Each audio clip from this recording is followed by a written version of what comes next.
Good morning students. ये आपकी first class है और हमारा इसमें जो फर्स्ट यूनिट है वो है diversity in the living world.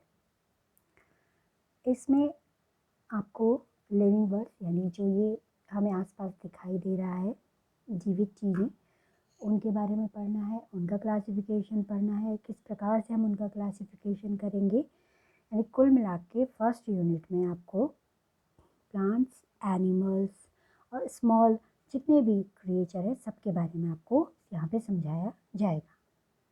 इसमें सबसे पहले हमें ये समझना होगा कि जीवित क्या है, किसे हम जीवित कहेंगे। ठीक है, तो यहाँ पे हमें इनकी defining property, non defining property, ये सब सीखने को मिलेगा। अब हमें पता है कि जीवित जीवों के लक्षण में सबसे पहले जैसे हम जानते हैं कि कोई भी जीव अगर जीवित है तो वो बढ़ता है, वृद्धि करता है। ठीक है, वृद्धि किस सेंस में करता है? उसके आकार में वृद्धि होती है, लंबाई में वृद्धि होती है, चौड़ाई में वृद्धि होती है, उसके भार में वृद्धि होती है, वेट में वृद्धि होती है और उसकी कोशिकाओं की संख्या बढ़ती है।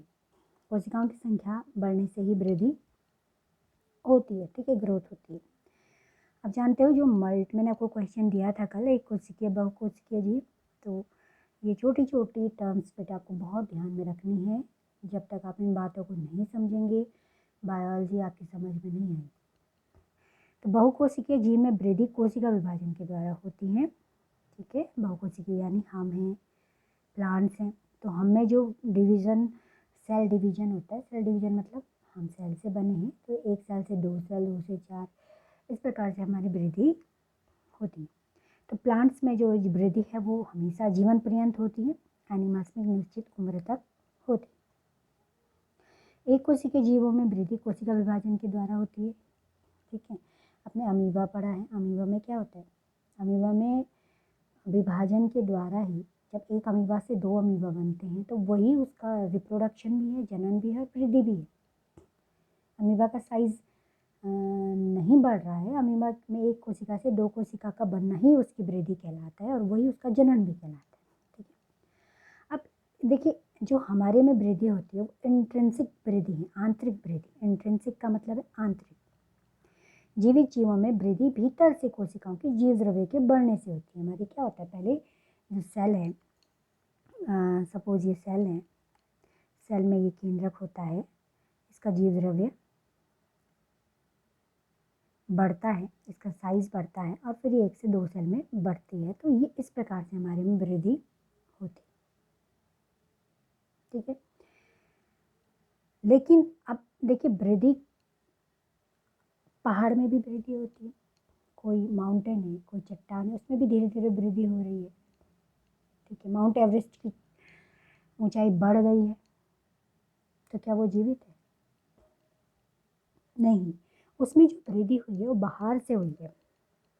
बढ़ा तो वो भी है, माउंट एवरेस्ट भी बढ़ा है। ठीक है, लेकिन या कोई टीला है वो भी बढ़ रहा है, उसमें बाहर से मिट्टी के या बालू के कण जमा होने से उसकी वृद्धि होती है। तो ये वृद्धि एक्सटेंसिव कहलाती है। तो इसीलिए देखिए ये अपवाद हो गया इसका कि माउंटेन भी बढ़ रहा है, माउंटेन जीवित नहीं है लेकिन बढ़ तो रहा है।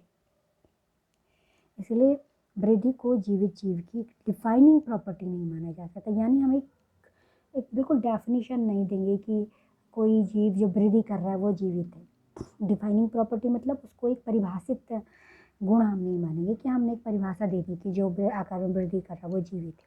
ठीक है, तो आपको ये याद रखना है कि वृद्धि एक डिफाइनिंग प्रॉपर्टी नहीं है। ठीक, क्यों नहीं है? क्योंकि माउंटेन भी एक्सटेंसिव बाहर रूप से वृद्धि करके अपने आकार को बढ़ाते। दूसरा लक्षण है रिप्रोडक्शन, जनन। आप जानते हो जनन क्या है?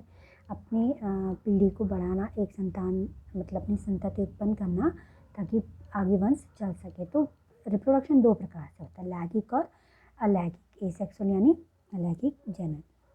ठीक है, लैंगिक क्या होता है? जिसमें दो पेरेंट्स भाग लेते हैं, बहुकोशिकीय जीवों में होता है, ये हम 12th में पढ़ेंगे।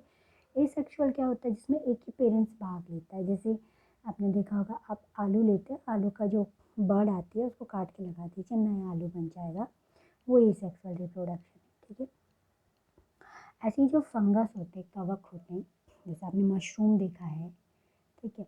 मशरूम में ये प्रोटोनिमा, इनके जो तंतु होता है उसको प्रोटोनिमा कहते हैं, ठीक है। वो टूटने से नया फंगस बना सकता है, या इनमें स्पोर बनते हैं। आपने रोटी में देखा होगा, जैसे कभी रोटी में फफूंद लग जाती है ना, कवक को फफूंद कहते हैं, तो रोटी में आपने देखा होगा ब्लैक ब्लैक फफूंद लग जाते हैं। ये ब्लैक ब्लैक क्या है, क्योंकि फंगस तो इस प्रकार से होता है, धागे नुमा संरचना है फंगस, ठीक है। ये धागे नुमा संरचना है और इस प्रकार से एक धागा ऊपर को बनाते हैं, जिसे हम स्पोरोफोर कहते हैं। उस पर स्पोर बनते हैं, छोटे छोटे स्पोर। ये ब्लैक कलर के होते हैं, ब्राउन कलर के होते हैं, डिफरेंट कलर के, और फिर ये इसकी बाहर की थैली फटती है और ये स्पोर गिरते हैं इधर उधर, गिरेंगे, गिरने से फिर नया फाइबर का आप प्रोटोनिमा बनाएंगे, आपका नया तंतु बनाएंगे फंगस का, सॉरी कवक का, ठीक है। कवक क्या है ये हम पढ़ेंगे आगे, आपको बताएंगे हम। तो इसमें जो है ये एक सेक्सुअल के प्रकार आपको जरा थोड़ा शॉर्ट में बताए हुए हैं कि कवक में स्पोर बनते हैं, स्पोर से नए कवक बनते हैं। प्लेनेरिया है, प्लेनेरिया में ट्रू रीजनरेशन पाया जाता है, अर्थात जीव के टूटे हुए खंड से नया जीव बन जाता है। प्लेनेरिया पे पूछा गया है में ट्रू रीजनरेशन पाया जाता है, ठीक है, अर्थात जो है जीव के टूटे हुए खंड से नया जीव बन जाता है, ठीक है। इसी प्रकार जो है शैवाल है, मॉस है, एक खंडों में बटकर नए जीव का निर्माण करते हैं, ठीक है। ये भी क्या सेगमेंट्स टूटते हैं, मैंने बोला ना, जैसे आपने देखा होगा आपका जो कई प्लांट ऐसे होते हैं, उनको आप बर्ड से काटिए, यहाँ पे उनकी गांठें होती हैं, ऐसे काटिए उनसे नया प्लांट बन जाता है। इसी प्रकार शैवाल और मॉस भी जब टूटते हैं तो नया इनसे शैवाल और मॉस बन जाता है। एक कोशिकीय जीव जो बैक्टीरिया है या शैवाल है, अमीबा है, मैंने अभी आपको पीछे भी बताया था, इनमें वृद्धि और जनन की क्रिया एक दूसरे के पर्यायवाची हैं, सिनोनिम्स हैं, क्योंकि ये पता ही नहीं चलता ये वृद्धि कर रहे हैं या जनन कर रहे हैं। एक से दो बने, इनकी वृद्धि भी वही है, इनका जनन भी वही है, ठीक है। अब इसके भी अपवाद है जनन के, देखिए जो कई जीव ऐसे हैं जो जनन नहीं करते, तो क्या हम उनको जीवित नहीं मानते हैं? खच्चर है, म्यूल्स है, म्यूल्स जनन नहीं करते, ठीक है ना। खच्चर जो है हाइब्रिड होते हैं और सर डोंकी के बीच के। स्ट्राइल वर्कर भी है, हनी जो आप मधुमक्खी आपको पता है, उसमें जो बांझ वर्कर यानी श्रमिक मक्खियाँ होती हैं वो काम नहीं करती। इस प्रकार इनफर्टाइल ह्यूमन कपल है, कुछ ह्यूमन्स कपल ऐसे होते हैं जो जिनकी नेक्स्ट जनरेशन को बर्थ देने की कैपेसिटी नहीं होती है, तो क्या वो जीवित नहीं है, ठीक है। तो जनन भी किसी जीवित जीव की एक डिफाइनिंग प्रॉपर्टी नहीं है, जो नहीं है। देखिए हमने दो अभी तक पढ़ा, वृद्धि और जनन, तो दोनों ही क्या है, डिफाइनिंग प्रॉपर्टी नहीं है, यानी हम इसको इस इनसे इनको परिभाषित नहीं कर सकते कि ये है तो ये जीवित है, क्योंकि अपवाद नहीं है। नेक्स्ट है उपापचय, मेटाबॉलिज्म। अब मेटाबॉलिज्म क्या होता है, इसको आप बिल्कुल गांठ बांध लीजिए। मेटाबॉलिज्म वो रासायनिक क्रियाएं होती हैं जो जीव के या कोशिका के अंदर होती हैं, अंदर, बाहर नहीं। हमारे अंदर पाचन क्रिया हो रही है, हम उसको बाहर टेस्ट ट्यूब में भी कराएंगे तो वो उपापचय नहीं है।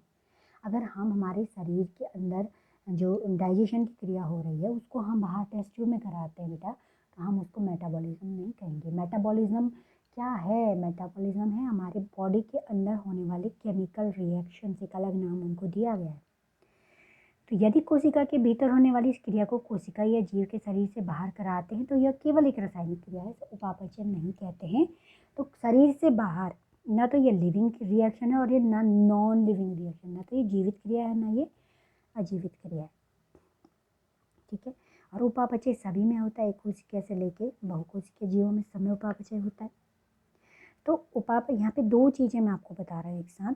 देखिए उपापचय कोशिकीय संगठन में ही होता है, यानी कि सेल का संगठन, यानी हमारी बॉडी सेल से बनी है। कोई भी जीव है, जीवित जीव जो है उसकी बॉडी सेल से बनी है, ठीक है।